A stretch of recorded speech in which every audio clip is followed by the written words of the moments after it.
మనతో రజాకార్ సినిమా నిర్మాత గూడు నారాయణ రెడ్డి ఉన్నారు. ఈ రజాకార్ సినిమాకి ఈరోజు ప్రకటించినటువంటి అవార్డులో 3 అవార్డులు వచ్చాయి. వారి యొక్క ఫీలింగ్ ఏంటి, రజాకార్ సినిమాకి అవార్డులు రావడం ఏంటి, వారి మాటలు తెలుసుకునేటువంటి ప్రయత్నం చేద్దాం. సార్ చెప్పండి, ఈరోజు ఏదైతే అవార్డ్స్ ప్రకటించారో ఆ అవార్డ్స్లో మీకు అంటే మీరు నిర్మించినటువంటి చిత్రానికి 3 అవార్డ్స్ వచ్చినటువంటి పరిస్థితి.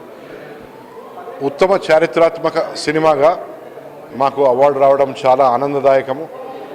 అదే కాకుండా ఉత్తమ మ్యూజిక్ డైరెక్టర్ భీమ్ సిసిరిలియో, అట్లాగే ఉత్తమ మేకప్ ఆర్టిస్ట్ 1948లో ఉన్న ఆనాడు రజాకార్ల వేషాలు, వాళ్ళ భాషలు, వాళ్ళ ఆగడాలు అవన్నీ కూడా కరెక్ట్గా మేకప్ చేయవలసిన పరిస్థితి ఉన్నది.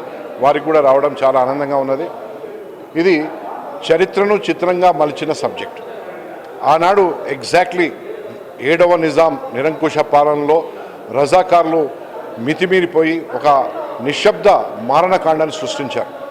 ఆ మారణకాండ యొక్క చరిత్రనే చిత్రంగా మలిచి రజాకార్ అనే పేరు పెట్టి ప్రజల ముందుకు తీసుకెళ్ళాము.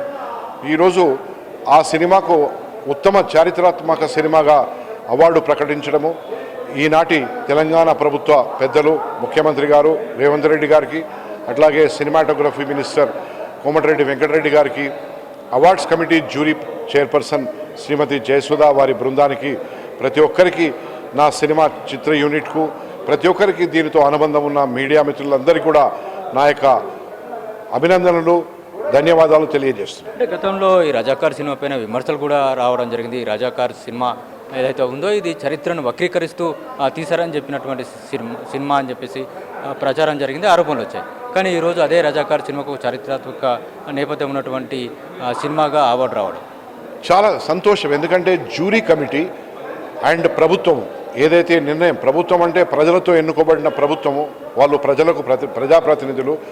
ఈనాడు ఇక్కడ జరిగిన అకృత్యాలను ప్రతి ఒక్కరికి కూడా తెలుసు, ఏ విధంగా జరిగినాయి, ఎంతమందిని, ఎన్ని లక్షల మందిని. ఇస్లాం మతంలోనికి మారనందుకు 2 లక్షల మంది హిందువులను ఊచకోత కోశారు, 65 మంది మహిళలను మానభంగం చేశారు. ఈరోజు మనం ఇక్కడ సంతోషంగా ఉన్నామంటే ఆ సంతోషానికి కారణము సర్దార్ వల్లభాయ్ పటేల్, ఆనాటి ఉప ప్రధాని గారు. ఆయన ఆపరేషన్ పోలో అనే యాక్షన్ తీసుకోకుంటే ఈరోజు మనం పాకిస్తాన్తో కనెక్ట్ అయి ఉండేవాళ్ళం. దీని పేరు తుర్కిస్తానో ఉస్మానిస్తానో పేరు ఉండేది.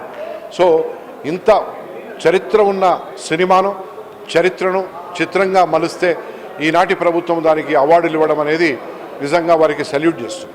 ఆరోపణల విషయంలో మీరేమంటారు? ఏ ఆరోపణలు ఉన్నా దాంట్లో నిజమని ప్రజలు ఒప్పుకున్నారు, నిజమని మేము సినిమా తీసాం, నిజమని ఈరోజు ప్రభుత్వం కూడా ఒప్పుకుంది కదా.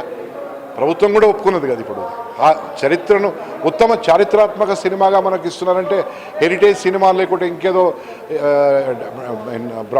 డాక్యుమెంటరీ కాదు, ఇది ఉత్తమ హిస్టారికల్ సినిమా. ఆబ్లిక్ ఉంది కానీ ఇట్ ఈస్ ఎ హిస్టరీ. ఇంకొక విషయం, ఏదైతే గద్దర్ అవార్డ్స్ విషయంలో మీరు ఏదైతే పార్టీలో ఉన్నారో ఆ బీజేపీ పార్టీ వ్యతిరేకించింది. గద్దర్ పేరుతో అవార్డులు ఇవ్వడం ఏంటి, మేము వ్యతిరేకిస్తున్నాం అని చెప్పినటువంటి పరిస్థితి. సో అదే గద్దర్ అవార్డుని ఈరోజు మీరు నిర్మించినటువంటి సినిమాకు వచ్చినటువంటి నేపథ్యం. ఇప్పుడు నేను అవార్డు ఎవరి పేరు మీద ఉన్నదనేది నేను చూడను.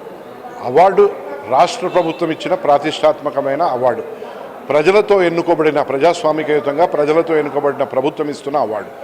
ఆ పేరు ఒకవేళ కొంతమంది తలుచుకుంటే మందకృష్ణ మాదిక్ గారి పేరు కూడా కావచ్చు, లేక డాక్టర్ శ్రీనారాయణ రెడ్డి పేరు కూడా ఉండొచ్చు, కృష్ణయ్య గారి పేరు ఉండొచ్చు, లేక జయశంకర్ భూపాలపల్లి అనే పేరైతే ఒక జిల్లాకు పెట్టిరో జయశంకర్ గారికి కూడా ఆ పేరు కూడా ఉండొచ్చు.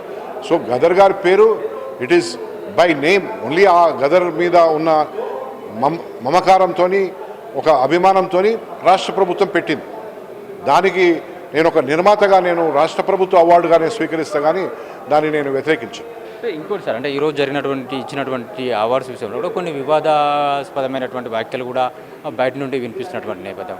ఒక స్మగ్లర్ పాత్ర పోషించిన వారికి ఏ విధంగా ఇస్తారు, లేకపోతే చరిత్ర వక్రీకరించిన వారికి ఏ విధంగా ఇస్తారు అనేటువంటి ఒక ఆరోపణలు వస్తున్నటువంటి. అంటే ఇప్పుడు ఇక్కడ ఒకటి ముఖ్యమైన విషయం, గమనించవలసిన విషయం ఏంటిదంటే, ఒక ఆర్టిస్ట్కు, ఒక ఆర్ట్ని క్రియేట్ చేసిన డైరెక్టర్కు, ఒక ఆర్ట్తో మేకప్ వేసిన ఒక మేకప్ ఆర్టిస్ట్కు, వీరికే అక్కడ గౌరవం లభిస్తున్నది. కానీ వాళ్ళు వేసిన ఏ క్యారెక్టర్ అనే విషయం అనేది మనం పరిగణలోకి తీసుకోవద్దు.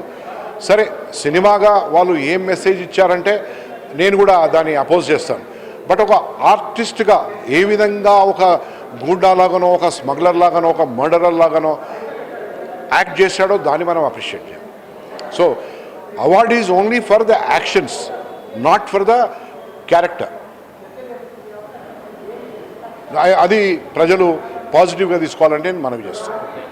ఇది గూడూరు నారాయణ రెడ్డి గారు చెప్తున్నటువంటి విషయం. రజాకార్ సినిమాకి అవార్డు రావడం చాలా సంతోషంగా ఉందని చెప్తున్నారు. ఏదైతే రాష్ట్ర ప్రభుత్వం గుర్తించి ఈ యొక్క అవార్డును ఇచ్చిందని చెప్పేసినటువంటి విషయాన్ని ఆయన ప్రస్తావిస్తున్నారు. అయితే అవార్డు ఎవరి పేరు మీద ఉందనేది ముఖ్యం కాదు, ఇది ఎవరు ఇచ్చారు అనేది ముఖ్యంగా తాను భావిస్తానని చెప్పేసి చెప్తున్నారు. ఇంకొకటి ఏదైతే ఎవరైతే నటించారో ఆ నటనకు మాత్రమే ఈ యొక్క అవార్డు వచ్చింది తప్ప వాళ్ళ పోషించినటువంటి పాత్రల్లో ఉన్నటువంటి బ్యాక్గ్రౌండ్ని చూసి మాత్రం కాదనేటువంటి విషయాన్ని వారు అంటున్నారు. కెమెరామెన్ నాగరాజుతో మహేష్, ఎన్టీవీ, హైదరాబాద్.